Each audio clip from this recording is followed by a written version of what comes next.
ಎಲ್ರಿಗೂ ನಮಸ್ಕಾರ. ಪರಮಪೂಜ್ಯ ಶ್ರೀ ಸಿದ್ದೇಶ್ವರ ಸ್ವಾಮೀಜಿಯವರ ಸತ್ಯಾನ್ವೇಷಣೆ ಪುಸ್ತಕದಿಂದ ಒಂದು ತುಣುಕು. ಮನಸ್ಸಿನ ಒಳಗ ಈಟೀಟ ತುಂಬಿಕೋತ ಹೋಗ್ತದ. ಮನಸ್ಸಿನಾಗ ಏನೇನೋ ತುಂಬ್ತದ, ಭಾಳ ತುಂಬ್ತದ. ಆ ತುಂಬಿದ್ದೇ ಮನುಷ್ಯನಿಗೆ ತಾಪ ಕೊಡಾಕ ಶುರು ಮಾಡ್ತದ. ಪ್ರತಿಯೊಬ್ಬಗ ಅನ್ನಿಸ್ತದ, ನಾನು ಸಾಯೋಕ್ಕಿಂತ ಮೊದಲು ಏನಾರ ಸ್ಥಿರ ಮಾಡಿಬಿಡ್ಬೇಕಪ್ಪ. ನಮ್ಮ ಕೀರ್ತಿ ಶಾಶ್ವತ ಉಳಿಬೇಕು. ಇದು ಉಳಿಸೋ ಪ್ರಯತ್ನನೇ ವಿನಃ ಉಳಿಸಿದ್ದು ಭಾಳ ದಿವಸ ಉಳಿಯೋದಿಲ್ಲ. ಇದನ್ನು ಮರೆತು ಬಿಟ್ಟ ಮನುಷ್ಯ. ಮೂರ್ತಿ ಮಾಡ್ತೀವಿ, ಊರ ನಡುವೆ ಇಡ್ತೀವಿ, ಉಳಿತಾಪ ನಮ್ಮದು ಶಾಶ್ವತ ಉಳಿತು ಅಂತೀವಿ. ಉಳಿತದ ಅಂತ ಮನುಷ್ಯ ಭ್ರಮ ಮಾಡಿಕೊಂಡಾನ.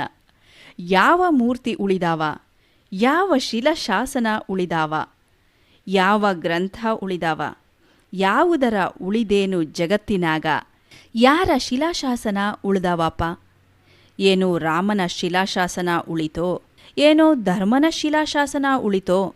ನಮ್ಮ ಶಿಲಾಶಾಸನ ಎಲ್ಲಿ ಉಳಿತದ? ನಮ್ಮ ಕೀರ್ತಿಮಾನಗಳು ಎಲ್ಲಿ ಉಳಿತಾವ?